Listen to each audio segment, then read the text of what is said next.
Jatuh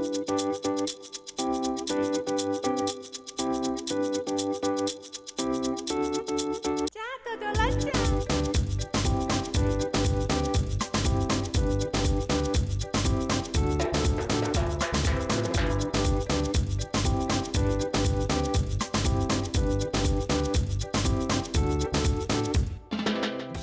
Nah ini Neng, kita sekarang sudah Ketemu mau akhirnya, jagungan ya. betul, dengan Mbak Anis Hidayah ya dari Migrant Care dari Jakarta yang menerima penghargaan Dari Human Rights Watch di New York ya. di New York.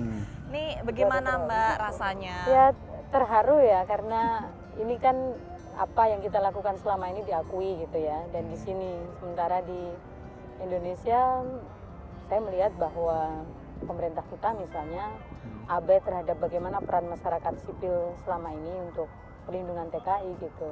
Ini akan semakin membuat kita lebih luas, lebih besar ngomongin tentang isu yang sangat penting karena menyangkut nyawa orang gitu ya, menyangkut tentang orang bisa makan atau tidak, menyangkut anak-anak yang kadang ingin ketemu ibunya tetapi dieksekusi di Arab misalnya atau dieksekusi di negara lain gitu. Jadi isu yang sangat besar, tetapi porsi perhatian dari pemerintah kita saya melihat masih sangat kurang gitu. Terus proses pemberian penghargaan ini Mbak, apakah memang melalui seleksi atau Mbak Anis ditunjuk aja dari Human Rights Watch? Dan sudah berapa lama ini? Iya, katanya sih seleksi ya Mas, saya kan juga tidak tahu gitu. Tetapi katanya sih soal dedikasi gitu ya, bagaimana tetap bertahan untuk isu HAM dalam ancaman yang terus-menerus luar biasa gitu.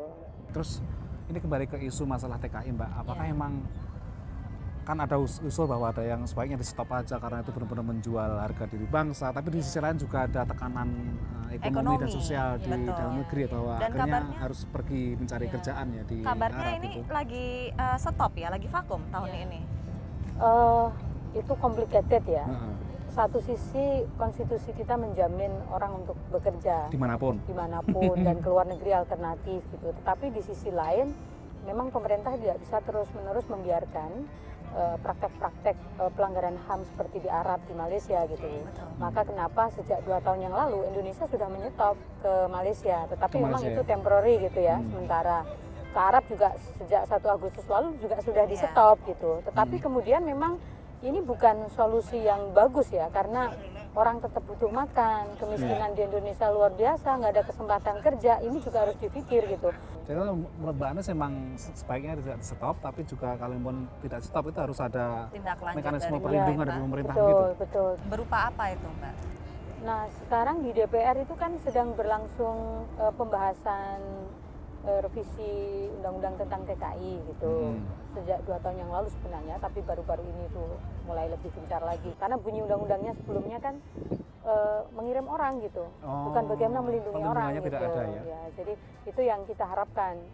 Setidaknya dengan itu orang yang berangkat itu kan ada jaminan gitu, tidak seperti yang sudah-sudah. Kan mungkin juga ada semacam tindakan atau mekanisme diplomatik karena kan keberlakuan undang-undang Indonesia kan juga terbatas kan. Nah ini perlu apa kira-kira? Apakah perlu bilateral apa seperti itu Mbak? Ya itu betul Mas, tetapi kan persoalan yang paling banyak itu sebenarnya terjadi sebelum kita berangkat. Malahan ya justru ya. Jadi agen liar itu luar biasa, praktek merekrut orang semau-maunya, orang dikunci di penampungan dan lain sebagainya, nggak dididik. Jadi mereka yang berangkat nggak tahu apa-apa, itu bukan salah mereka gitu. Kalaupun ada yang safe gitu ya, nggak disiksa, nggak meninggal karena disiksa, itu bukan karena perlindungan, tetapi karena keberuntungan gitu loh.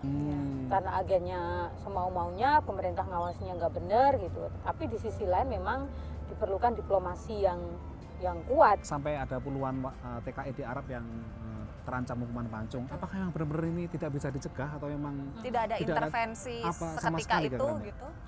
Karena kita lihat di Filipina itu ada semacam gerakan nasional yang dikerahkan oleh presidennya untuk menyelamatkan. Kalau soal hukuman mati sebenarnya ada beberapa catatan. Yang pertama itu kasusnya kan sangat lama ya, hukuman mati terus terjadi, tapi tidak ada upaya pencegahan. Di Arab sekarang ada 43 yang terancam dan 5 sudah vonis tetap, tinggal menunggu eksekusi gitu. Dan kita ingat bulan Juni yang lalu Ruyati juga dipancung di sana, hasil investigasi Migran Care juga menunjukkan bahwa nggak ada lawyer, dia kasusnya tidak termonitor dengan baik gitu. Jadi saya melihat karena kelalaian gitu. Jadi sebenarnya kalau pemerintah lebih serius bagaimana memastikan pembelaan hukum itu ada, saya kira bisa dihindari hukuman mati itu. Tidak hanya di Arab, juga di negara lain. Gitu. Nah, menarik sekali dan prihatin juga ya dengan keadaan ini TKW di sebetulnya luar sangat negeri. memprihatinkan, Iya, Kak. nah tapi sebelum kita lanjutkan obrolannya dengan Ya. Mbak Anis, Betul. nah kita parkir dulu obrolannya dulu.